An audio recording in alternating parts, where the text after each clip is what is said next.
He's the governor for Bungoma County. Ken Lusaka is here with us this morning. Governor, good morning. Good morning to you. How are you doing? Very well so far. Oh, so far. The day has just started. So far, doing well. Let's see. Right. My producer I would have been dancing at some point. It's an inside joke. Perhaps I'll explain it to you later. But that you are here means that we get to have a conversation. Right. So Karibu Sana, thank you for being here. Yes, it's been a while since we've had an opportunity to talk with you. Right. So let's hear, from, the county perspective, but from a general perspective as well, what accountability looks like and what we're talking about with the people of Kenya. Before that, however, Dennis has come to a country this week. Yes. We would like to share today's proverb and we love your interpretation. I think even before I interpret today, I am the pipe and I'm calling the tune. I'm calling the tune today. Okay. But Governor, we are in a country that has 47 units called counties. Right. We are equally in a country that has the best sandy white beaches in the country. In fact, one was rated as the best. It is a country who, from the neck of the woods where you come from, right? Yes. Is considered to be the breadbasket of the country. We are in a beautiful country called Kenya. Our diversity makes us who we are today. Great. Problem we're getting is from the coastal side of the country. Money made from lies has an end. In Swahili, pesa za urongo zina mwisho. How would you interpret it? That I think honesty and integrity are the key words that you need to make honest money, be transparent in what you do, because the way you have rightly said, money made in a wrong way does not last. Yes.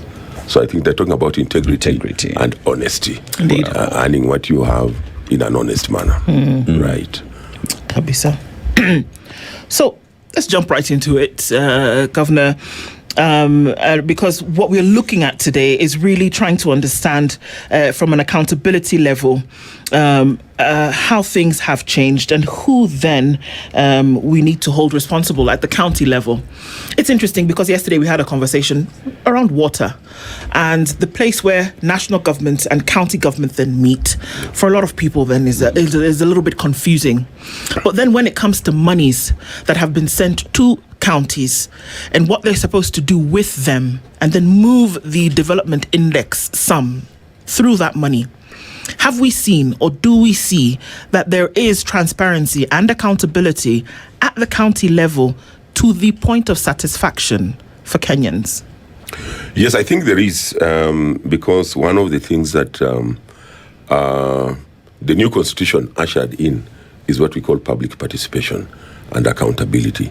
Because everything we do these days, you must involve the public.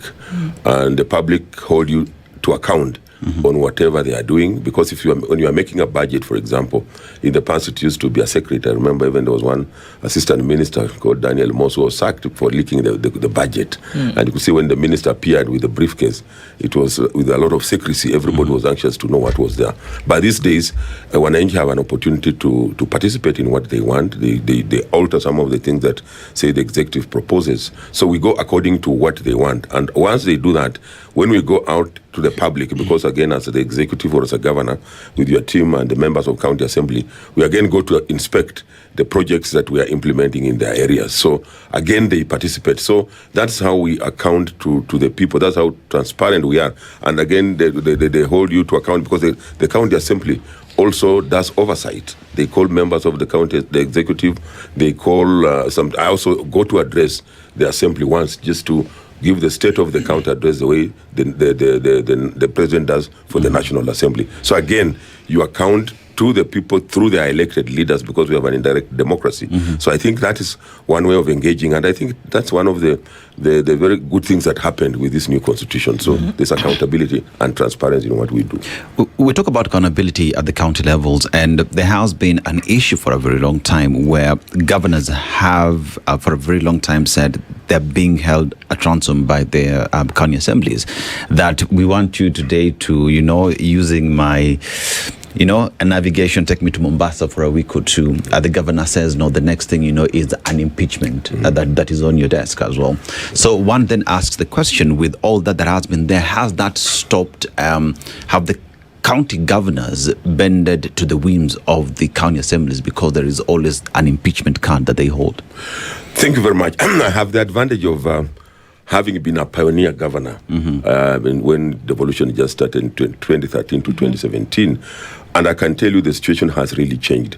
And one of the things that we've been fighting for, and I want to thank, I think the president ascended to it and has been in discussions, that is the assembly's autonomy, financial autonomy, so that they can be able to handle their own resources. Because as it is now, it is still being handled by the executive. So the money comes, then we have to then allocate what goes to the assembly. So it becomes very difficult when you say you're the one maybe giving them money, or they don't have the autonomy, again, to oversight you. I'm not saying I do it, but we are not the same.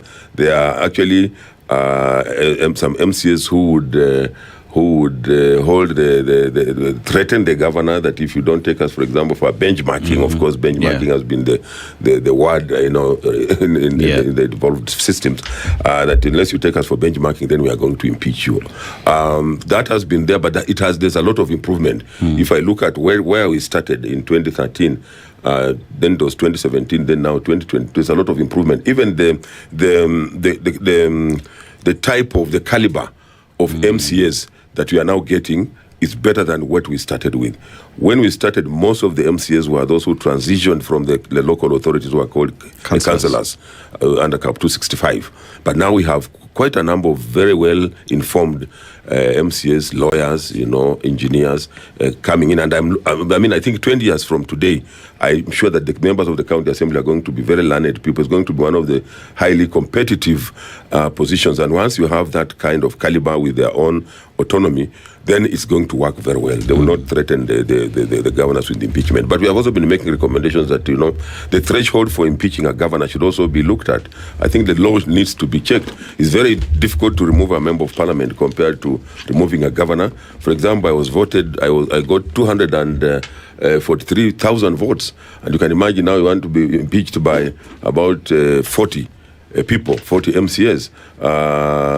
And then, for a member of parliament, you must sign, you must go to the High Court, so the process must be very clear, because, again, this is somebody who has been voted for directly also by members of the public. So I think that it has been there, but just to answer your question, there's a lot of improvement. Wow. However, Governor, just to pick on the point you've left on, the MCAs are the representatives of the people.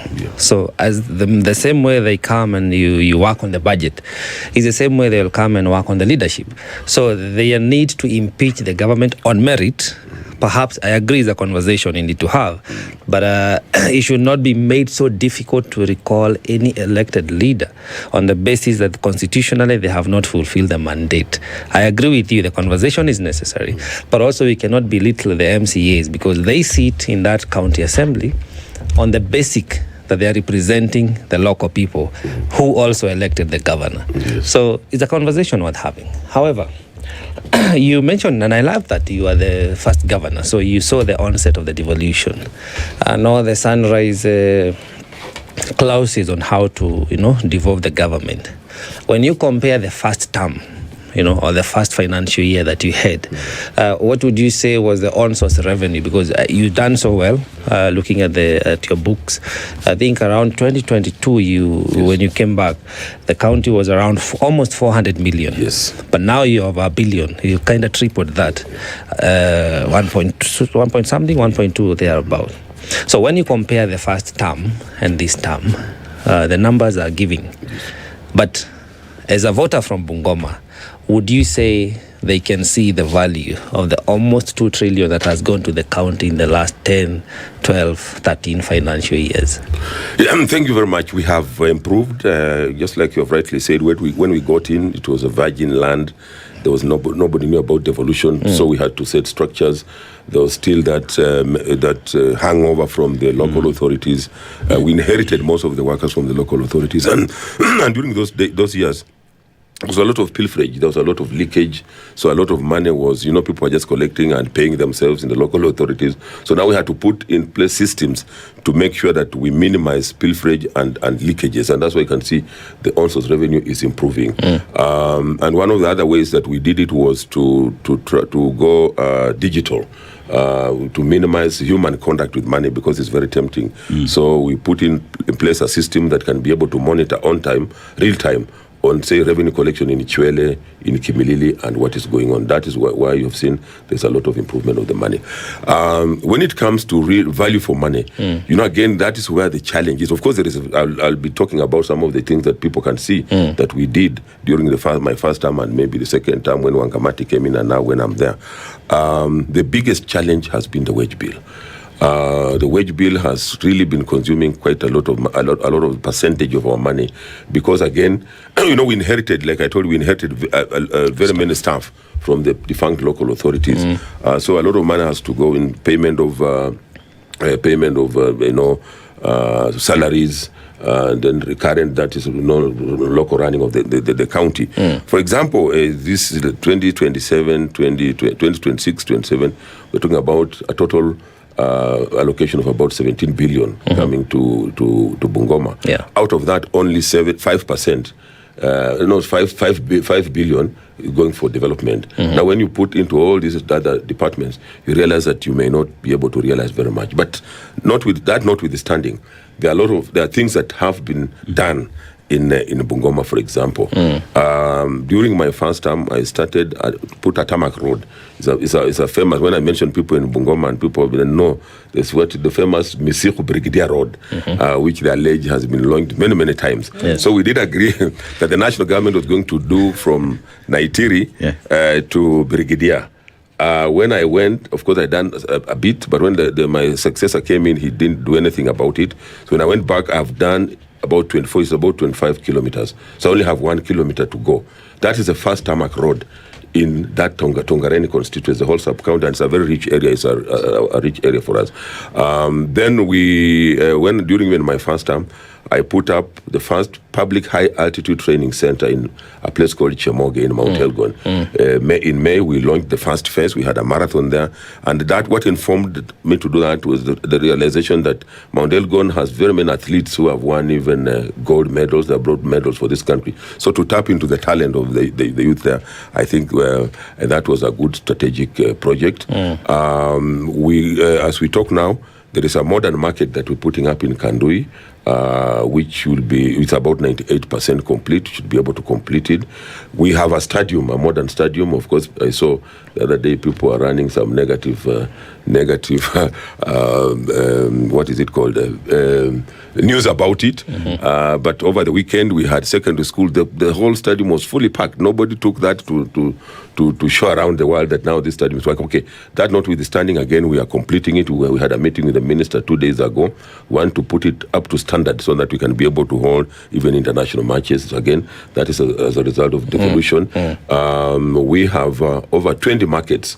Modern markets also coming up, both jointly done by the national government and the county government. If you go to Kamkia market, put up one of the biggest markets, which is going to give, again, dignity to the business people. With our roads that we did, although not in a big way, again, in Kapsokwan Cheptais for the first time, there's tarmac there.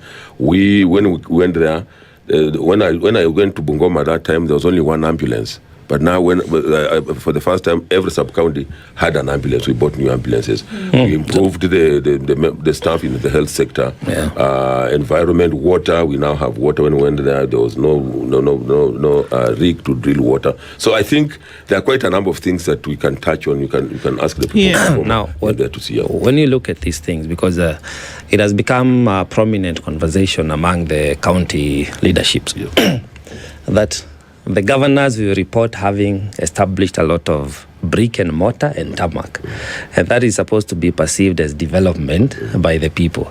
However, the impact of this establishment of these structures does not outrightly translate to development of the people themselves. I ask this because you look at your county, the Bungoma County. 80 to 90% of your own source revenue comes from the health fees. Yeah. So people would argue the people are kept sick to sustain the county government, in a manner of speaking. And if in the 13 years we have developing the health facilities, that should translate to development of health of the people. I think it would be in your interest to have less people coming to the hospitals. It's fine, because that would mean the few hospitals that are there would optimally function. So perhaps having that in mind, that it is not just about tarmac and concrete, it's about the people. What would you advise or suggest for the county leadership to start devising mechanisms that will just develop the people? Because if the wage bill, like you say, 17 billion comes, 70% goes to the recurrent expenditure, 5% is left for development, and maybe half of that goes to brick and concrete. So the people really do not experience the development that they deserve. You know, they are related in a manner. And Bungoma has a high population. We're talking about now maybe 1.7, 1.8. And people will fall sick anyway. That is a fact. That's why we're addressing, when I say they're interrelated, for example, we are now providing clean water. The percentage has increased from the time we took over. It's now about 40-something. When we took over, it was about 28%. Now we are at about 47% coverage of clean water, thanks to our partners like Koreans, who have also brought water. Because once we address the waterborne diseases, then again that will reduce the number of people that will go to hospital, for typhoid and the psych-related whatever. When we also talk about, for example, food security, because when I went there, again, I was one of the first governors to start a subsidy which has been running, that we give inputs, free fertilizer and seeds to the vulnerable groups, just to ensure that we have food security. Because again, when you have people malnourished, people not having enough food, again that can contribute to a lot of this sickness that we are talking about, and people going to hospital. So we all these things, you cannot isolate them, because if you are doing a road, then it will be able to transport the food from, say, Mount Kapsokony to Kimilili and other parts of the whatever. Then you're talking about the water, you're talking about the environment, you're talking about what. So generally, when that happens, then we're talking about the development of the people. Okay. Yeah. So the true development is measured as per how you can then move from one step to the next. If I look at some of the things that you've mentioned, this is actually just keeping people alive. You talk about markets where people can come, buy, sell. This food that they're selling or these wares are consumed within Bungoma. Water, access to water. Now we can drink clean water so we can remain alive. We do the roads so that we can move from point A to point B. We have food security to ensure that there's enough food, it's sustained, and there's longevity in terms of the process, and there's nutrition so we can remain alive. And then we making sure that there are no more waterborne diseases, so that water is moving, it's not stagnant, all of this, and that people have access to clean water so that they can, wash their hands, bathe, and all of this. But it just keeps people alive. Development is now when you move to the next step. And counties, interestingly enough, have been given that responsibility. That in the area in which you are in, what is it that is being developed? What does Bungoma grow? What does Bungoma make? What does Bungoma manufacture? That we can now look and say, you know what? We're not depending on cess so that we can pay ECD teachers. We're not depending on hospital fees so that we can subsidize maize. So what is being done in true development in this area? Or what are things that you can look at and say, actually, you know what? The true test of Ken Lusaka here would be that he has identified an area that can actually measure true growth. And what are some of those things? Thank you very much. It's true that first you must address the basics. Yes. Which we have done. And Bungoma is an agricultural county. And during my first term, and of course, that's why when there was a disruption, and that's why two-term becomes important. When you have a disruption, then you would have done it if they didn't bring because I had planned to put up a miller, to add value in Tongareni, so that as we produce maize, then we add value to it, value addition. That's what we are talking about. So we are talking about, for example, we have small ones, which are adding like tomatoes to make tomato paste, so that we don't have. My vision was not to have any raw food living in Bungoma, but at least adding values. Even coffee, we have millers there, the coffee millers. We have one in Umsese, another one in a place called Cheskaki, because in the past the coffee was being transported all the way to Thika for value addition. So those are the kind of things. We even put money in those millers so that we add value to our coffee, and also wanted to add value to the maize, because it's a maize producing area. Of course, Nzoia has been there, owned by the national government, but it has had challenges, but now it's on its feet after being leased out.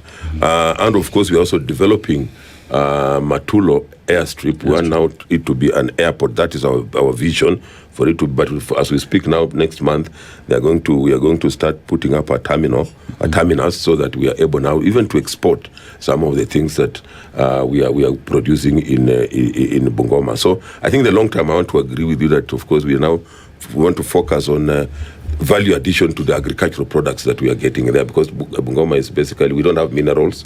We can only improve on the agricultural sector that we have. I mean, sugarcane, coffee, tea on the slopes of Mount Elgon. Actually, there was a plan to put up a tea factory.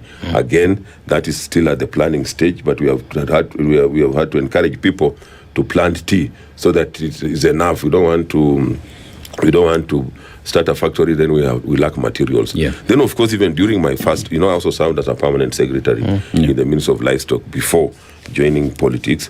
When I was there, I put up a factory, a chicken slaughter factory, state of the art, to be able, because I know people rear chicken in Western Kenya and Bungoma, it's not something you're going to teach them. It has capacity to slaughter about 3,000 chicken in a day. Is it still active? Yes, it's still active. It was, again, when I left, whoever took over did not have the vision I had, so he didn't manage it the way what my thoughts were. But again, it is there, the machinery are there, and the intention was that you get women groups, youth groups to rear chicken, and then we have collection points. They pay the farmer. The chicken is taken to the slaughterhouse for export. In fact, when you remember that story of the wheelbarrow, whatever people were talking about, the 109,000 shillings wheelbarrow. Of course, the whole thing was taken out of context, because the wheelbarrow that we're talking about actually should have been called a food trolley, because of the material that was used. Because you can't export any meat or any meat product if you don't use non-carcinogenic material. That is what was used for that food trolley. But everybody blew it out of proportion. And I was doing that. I'm a very focused person, by the way. I was doing that because I knew that we were going to export chicken, because we bought Uganda. In fact, Rwanda had already come to see us, for us to be able to export chicken. And when there it works, the same Uganda that exports eggs to Kenya. Yes, we are going to export chicken. Then we import the eggs. That's a conversation for another day. But Rwanda came. So I was like, if I can also tell you, for example, in agriculture, during my first term, I bought tractors to make sure that we till the land. I put up weather stations to be able to do predictable agriculture. I bought dryers to be able to assist the farmers, especially in Mount Elgon, where the weather is a challenge. I bought soil testing equipment to be able to know what soils we have in what area and therefore we are planting, so that you can see how organized I was. Let me speak to the organization. And you have a question about the organization? Oh, yeah. I'll let Dennis deal with us exporting chicken and then going for their children in the name of eggs from Uganda. But I wanted to ask Governor. Yes, you articulate, and I agree with you. You sound to have had a good vision and plan for the county. But the people of Bungoma decided they did not want you to continue championing that vision. You call it an interruption for a reason. Now, which now brings up the question that as much as we may have good people like yourself, who understand the people, the county, the needs, the interventions that are necessary, and even develop plans that could yield results that are desirable to the people, sometimes when people like yourself do not continue to be in office, that vision dies. And I think that is one of the major reasons why we find ourselves with pilferage, as you said, because people who assume office after the vision bearer, they change tact, they change the priority, they change the order of what you may have structured before with your team. And then this is at the cost of the revenue payers within the county. How do we harmonize? How do we prioritize? How do we organize and create policies that will operate in continuum like a government should? Correct. Because even a county government is still a government. How do we harmonize now the good ideas? Because again, now this will not be an interruption, but at the end of the coming year, you will not be a governor, constitutionally speaking. Yeah. But the good ideals that you hold for the people of Bungoma must not exit with you. How do we have that continuum of a government so that we avoid wastage of resources? Actually, that's the paradox of politics. In fact, I was very shocked that after I did all that, when it came to the 2017 elections, I was not re-elected. I don't want to say what everybody says, that it was rigged or whatever, but I was not declared the winner. Somebody else was declared the winner. Correct. So politics has a lot of dynamics. Sometimes it's a wave. Like that time, I was the only one who was on the Jubilee ticket. And there was a lot of pressure from NASA, the NASA team saying NASA Lusaka. So I was literally NASWAD. I was NASWAD. Then eventually they were all NASWAD. So there was that wave. So politics sometimes is not only what you do, but there are a lot of other dynamics that really come in. But I want to agree with you, because having served as a public servant, as a district commissioner, as a PS, there's normally continuity. When you go to another district, you just go, somebody hands over, and you continue with the projects that are ongoing. But in politics, sometimes there's no handing over depending on how you exit. Somebody can go very disappointed, doesn't even hand over, and whoever comes does not want to continue with what their predecessor was doing, because the credit then goes to the predecessor, and he may end up not having anything. So I think we need a lot of sensitization and maybe ring fencing the projects that are started by a particular governor. Because like even in Bungoma, there are things that suffered because I had left. There were roads, like there's a road called Lusaka Road. It's not me who gave it that name. Okay. It is the one who gave it, because it was a footpath. But I opened it up. It's like a bypass, and put tarmac, but I didn't complete. So when I went, it was just abandoned. When I came back, I completed that road and many other projects that my successor did not complete. But I have not done that because I'm a seasoned public servant and also a politician. When I went there, for example, there's a hospital that was started. I put up an emergency, then we left some funds for NHIF, which put up a 300-bed capacity hospital, which my successor came and completed. Now I have put equipment, I've bought beds, mattresses, and it is one of the cleanest hospitals now, I think, in Western Kenya. I was there the other day, and we separated mothers with gyno challenges. They have their own ward. You go there and you can find their patients, but they are busy on their phones enjoying. The ambience is very good. You cannot even know it's a hospital. So we want to encourage that, because it's not personal money that you are using to put up those things. These are taxpayers' money. So I want to agree with you that we must have a system where whoever comes continues with the projects that were started before, maybe even embarking on other projects. The only challenge is, that bit of, so what will I say I did? Should time run away? And again, that's why I think the framers of the Constitution knew what they were talking about when they talk of 10-year period, for you to be able to deliver things that can be seen, because 5 years is really short. Because as you start... But the period is 5 years, just for correction, constitutionally speaking. 5 years, then another 5 years. It's 10 years. It's a 5 years break, just like football. You have... half-time. 45 minutes, half-time, then you have to go but a substitution can come into play if the people are not satisfied. Yes, constitutionally speaking. Governor, there have been odd queries that have been raised, especially when it comes to counties and how they manage resources.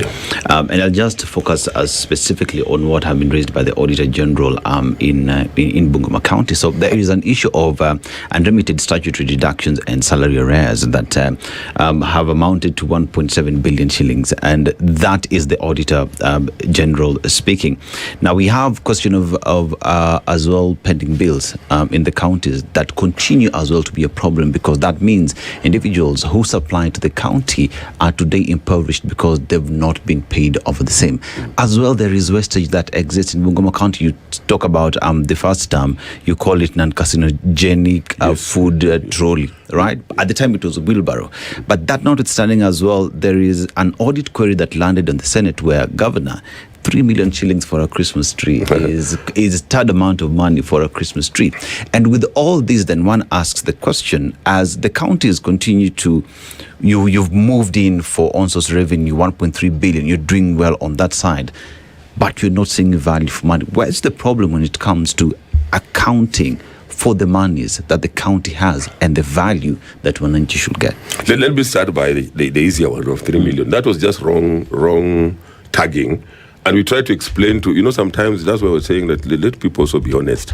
We try to explain to the Senate that the tagging was, first of all, we are talking about Christmas tree in September. Christmas in December, everybody knows. So which stupid man or woman would go to buy a tree in September for a Christmas that is coming in December? So it was wrong tagging. What was the correct tagging? Yeah. Because I don't know how it was you can benchmarking. It was even not during my period. It was benchmarking by members of the county assembly who had gone to Uganda to go and benchmark on an industrial park or something, because they wanted to put up an industrial park in Webuye. And they confused that with tagging it for they a just Christmas put tree. they put and we told it, and it was clear. It's on record. The tagging was wrong. I think whoever was doing that either did it in a hurry or there was a mix-up. Because you can't have a Christmas tree in September for 3 million. That's not right. Now the issue of we are talking about pending bills. Yeah, we have had a challenge of pending bills because again, like when I went, we had to do what is called verification of the pending bills, because again, when this is the general practice, I'm saying it's happening.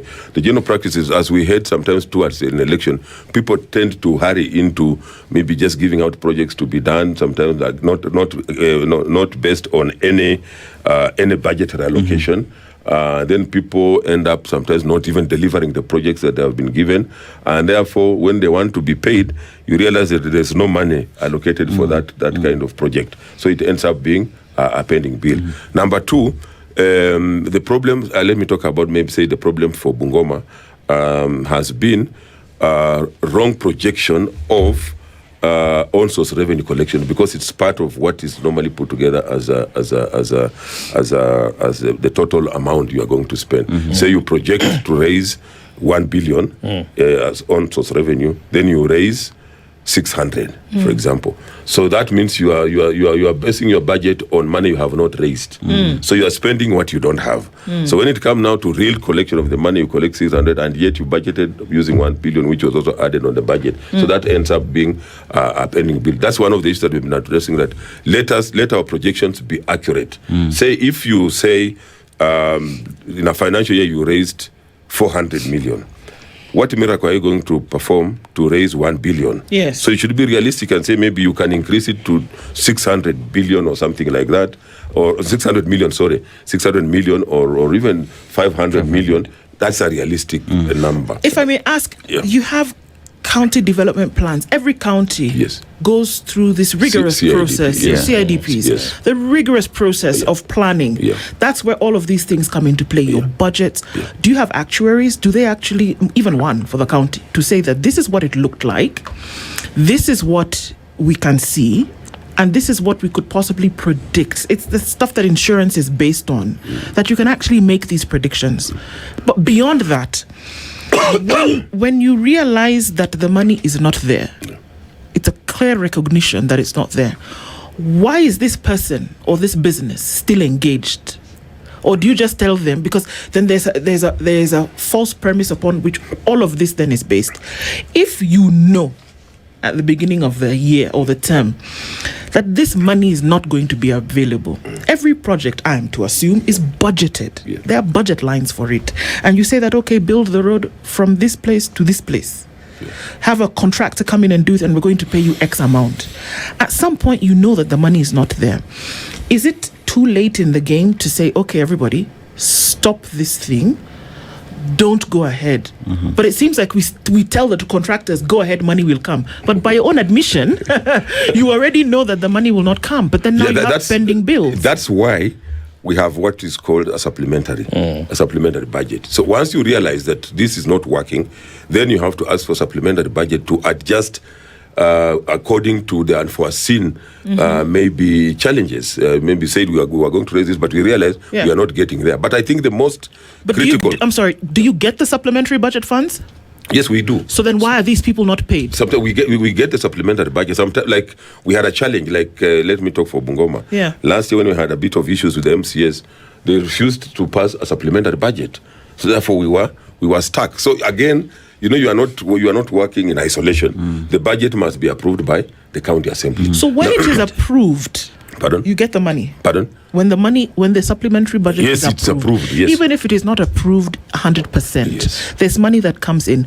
Do we see now a significant reduction of pending bills because of the approval of this supplementary budget? Yes, there must be. There should be a reduction of the pending bills. And that's why we're saying that we need to be, this is a learning process. And also saying that, you see, some of the staff, the human resource that we have, some of them still have challenges in terms of competence.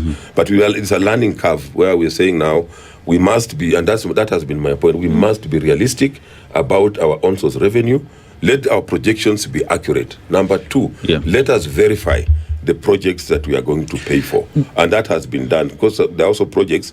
What brought down, also we realized when we did the verifications that there were ghost projects, which were done, which were supposed to have been paid by the previous administration, and they said, no, we are not going to pay for any projects that we have not checked or verified that this was a project. Again, when we realize that, we find that reduces the pending bills, because if it's fake, we will not pay. Governor, that speaks to internal controls, where that then, if we are proceeding with a project, or rather we have pending bills based on projects that do not exist, it speaks to a weak internal control mechanism. And with that, even senators themselves raised it in terms of internal audit committee that was absent at the time. County Public Service Board has been delayed in terms of its formation, as well as weak financial management control. So if you are overseeing a county, you have on-source revenue, you have money that is coming from the national government, projects are ongoing, yet you do not have proper audit mechanisms to ensure that there is value for money, there is no wastage. One asks the question then, how are you overseeing the management of these funds if you do not have proper audit mechanisms for the same? We have an internal audit. We have internal auditors. Maybe their competence may be the issue, but they exist because that's a requirement that you must have an internal auditor. So they were there. And sometimes you see when the what are they called? The external auditors come. Sometimes they may come at a point where they don't find something in place. That is why when we go to the Senate, we go to clarify. And that's why even when I was a speaker of the Senate, I encouraged that, you see, the engagement between the senators and the governors should not be like, you are pinning somebody down, it's like you are before a court. You are being, they call it grilling. It should be a conversation where you are going to clarify. The auditors may come at the time of auditing, because audit queries will always be there. Even in the audit office itself, there are audit queries. At the time they are auditing, certain information may not be in place. So when you go, for example, to the Senate, you then provide answers and say, maybe at the time you came, the Public Service Board, for example, was not on board because the process was ongoing. But you see, when they just come and say there's no Public Service Board, whatever, they're not explaining what has happened, well, then you have an opportunity to explain. And as we talk now, the Public Service Board is in place, except the CEO, whom we have interviewed, is just awaiting approval by the Public Service Board. Then you talked about some audit of 1.7. What was it about? Maybe just on... the 17 billion that comes. No, the statutory. Yes. The statutory deductions. Not remitted. Yes. I think that was an error that was committed by the previous administration. I don't know why they were not remitting, but as we speak now, my administration is up to date in terms of remittances. Governor, before you get, Governor, you've just mentioned something that I think is a gap that exists in the county. If you have an internal auditor whose competency is suspect, then what exactly are they doing in office? And perhaps you knowing that you need to have someone with the competency to do their job, how are you fixing that? Yeah, of course, we have already advertised to get a competent internal auditor. Those are the challenges that you will face in any system. Has the current one been fired? Yeah, the current one has now been taken is on leave. So we are trying to get a competent one to paid come. Paid leave or non-paid leave? I don't know the details. You see, there is, and I'm echoing his sentiments, Governor. Yeah. You see, you are long-time and long-term civil servant. Yes. And I believe you're also a businessman. We all are. A small business. Yes. The scale is irrelevant. It is the policy that is important. Yes. And what I'm alluding to is that I know for a fact you would not tolerate incompetence in your own personal business, whether at home or the small business that you run. Bungoma County has been in existence for almost 15 years. But the people of Bungoma continue to suffer, like many other counties, continue to suffer because of the incompetence that is tolerated by the leadership, either because of political appointment or political affiliations that limit. Some of the governors say, my hands are tied. There's nothing I can do about that particular person. The same way we're talking about an internal auditor whom we know is incompetent for the people of Bungoma, but now their fate is hanging. Yet we have constitution, we have regulations and bylaws. So my concern is on the high tolerance of the incompetence, which results to wastage of resources. Earlier on, you alluded like perhaps in 20 years, we are going to have more qualified, higher caliber of MCAs. I think we cannot wait for 20 years. We only have 1 year. By 10th of August, the people need to decide the quality of leadership they need to have that will ensure transparency, accountability, and competence. Let me tell you, right. That's my wish. Democracy is very expensive. If you tell people, thieves, to vote, to take a vote, and they are the majority, they will vote in a fellow thief. That is the price you pay for democracy. Because, you sensitize people, and you cannot force people to vote for a particular. They say people get leaders they deserve. You cannot force people to vote for a particular person. That's the scenario we would want to have. And with sensitizing people, look at a competent person, look at someone who's gone to school, look at whatever. But when they go to vote again, they do their own things. Again, in public service, sometimes, somebody comes because, you are subjected to an interview. I've been a public servant, like I told you, for a long time. Somebody comes, he looks very good, you look at his papers, perfect. The way he responds to questions, perfect. But the taste of the pudding is in the eating. Now you give that particular person a job, and then he can't perform. Removing that person again is a process. You don't just wake up and fire him. You must build a case to be able to then send him maybe home. Because again, our people are very litigant. You send him away. The next thing is you are in court. Then again, the court says, no, this guy, you should not have done ABCD. He's brought back, and then the county ends up paying a lot of money. But the principle should be, we get competent people. Yeah, I think that's so when you look back in your first term, as you come to the top of the hour, are there any pending bills from your first term that have not been paid, 2013 to 2017? I can't recollect the figure. There could be, but not many. Because again, what happens? We go back to the same question that we are talking about. That when there's change of leadership, whoever comes will sideline, and that's what happens. He will sideline bills maybe incurred by the predecessor governor. He will say, no, that work was not done during my time, so he wants to focus on work that is done during his period. So I can't recollect, but I think quite a number of them have been cleared. There are some that I came and still found, and then people are saying, when we went, we were also abandoned. We were left there. They never picked I asked that because we're coming to the end of your second term, and if those people indeed, when you were in office, you ordered their supplies, either in service or goods, and they honored, and the notice of payment has been raised, and it is legit, you have verified, it is only fair that those they're paid off. I will pay them. Okay. That I can assure them. Perhaps the last thing from myself is that the governors have been accused of abetting and aiding in corruption in this manner. When some governors have been summoned to appear in front of Senate, I think even the chair of the County of Governors at some point said, you people are not going to show up. I know some of you have. But constitutionally speaking, because we all serve the people and we are all led by the constitution as Kenyans, regardless of the position that you hold as a public servant. If there is nothing to hide, in quotes, why not show up? And if indeed the committee is corrupt, why threaten that if you continue summoning us, we are going to expose you? That's why the people are saying that unless you're saying you are guilty and these people are asking for more than you're willing to pay, that is why you don't want to show up. How is that? The issue was not even not showing up, Right. because you have been showing up, and we were very clear. Right. How come we were only pointing out, the governors were only pointing out one committee? We were clear. We said we'll attend all other committees. At one committee, we must have a sitting down. So what was the issue We with must this have a particular sitting- committee? Because, the things that were being demanded, the way we were being handled, like I said, you don't want, we have also been elected. Yeah, you are heading a whole government. Some of us have also held previous positions. I have been a speaker of that particular institution. Correct. So I also expect that I be handled some decorum. You see, like when you tell somebody, like that question you asked, you are telling him, check. One, this thing was not done during my period, but that's not even the main issue. Look at the tagging, it is wrong. And we're saying that even the counter said we are correcting because the tagging is what is wrong. The 3 million was not meant for a Christmas. Do they tell you no? Mr. Governor, you cannot come here and you want to belittle me. So we're saying no. Let's also be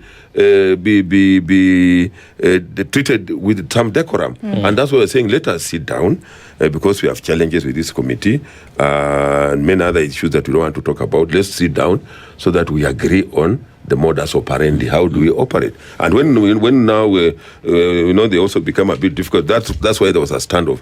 But when we eventually wasted the time, but ended up doing what we were requesting. Let us sit down and talk. When we talked, we have continued to appear. It was not a question of not running away from accountability. No, we want to be accountable. We want to tell Kenyans how money has been spent. And in any case, in fact, I have a challenge. I have a problem with this business of governors appearing in Senate, because you see, like in the national government, the president is never summoned to appear before the National Assembly to account for whatever. Actually, maybe that should be the case. No, the minister should appear. Even when I was in the ministry, as the accounting officer appears, I was the one who was appearing before the National Assembly to account, because I'm the one who accounts for the money. Sure. For example, in the counties, I am not the accounting officer. So your CEC Finance is who you're saying should appear before Senate? Yes, the CEC Finance and the chief officer. In fact, the chief officer of finance. Yes. And all chief officers should be there to account, because you see what happens. I go there, the governor, because they just want the governor to be there. I go and read what they have written for me. Then if there are challenges, I say, chief officer, can you respond? It's a waste of time and a waste of money. The governor, one would ask the question, having been a governor before, also served as the speaker, right now back to being a governor.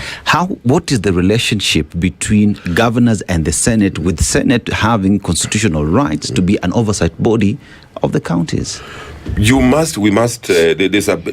can do it in a better way. That's what I'm saying. That oversight is not calling a governor there just to belittle him, and you are recording, you have your own gadgets, and streaming live, and then they say now the governor is being grilled. Is that kind of drama is unnecessary. We really need to have. And let me tell you, if you recall, the first term governors and senators, the relationship was acrimonious. 99% of the governors were not agreeing with the senators, because again, people did not understand their roles. I think during the first election, senators thought, those who went for Senate thought it was going to be a better job than the governors, only to realize that now it was not the Senate like they had no budget. They had no budget. The governors are the ones who had. So this created, you remember, it was even physical. I remember the governor in Nairobi almost, I think they fought with the Songo and Kidero. So when I went there, at least I narrowed the gap between the governors and the Senate. I said, no, let's have a conversation. We all belong to the devolution family. So if there are issues, let us just go and address them. But I think, like I've said, we need to change the law so that the chief officers, because the accounting officers appear, so that the governors are saved from this business of going there to be belittled, and you could just go and read, and you're just sitting there and reading what has been prepared for you. It's been heard, and that's all we have time for this morning, unfortunately, Governor. Looking forward to an opportunity where we can be able to look into these things more. But I guess one thing to end on is that you said that accountability and transparency are non-negotiables from where you sit. It's 2 minutes past 9, rather past 8. Thank you very much for being with us this morning, Governor Asante Sana. Our conversations continue. Good morning. This is the Situation Room, the only way to start your day.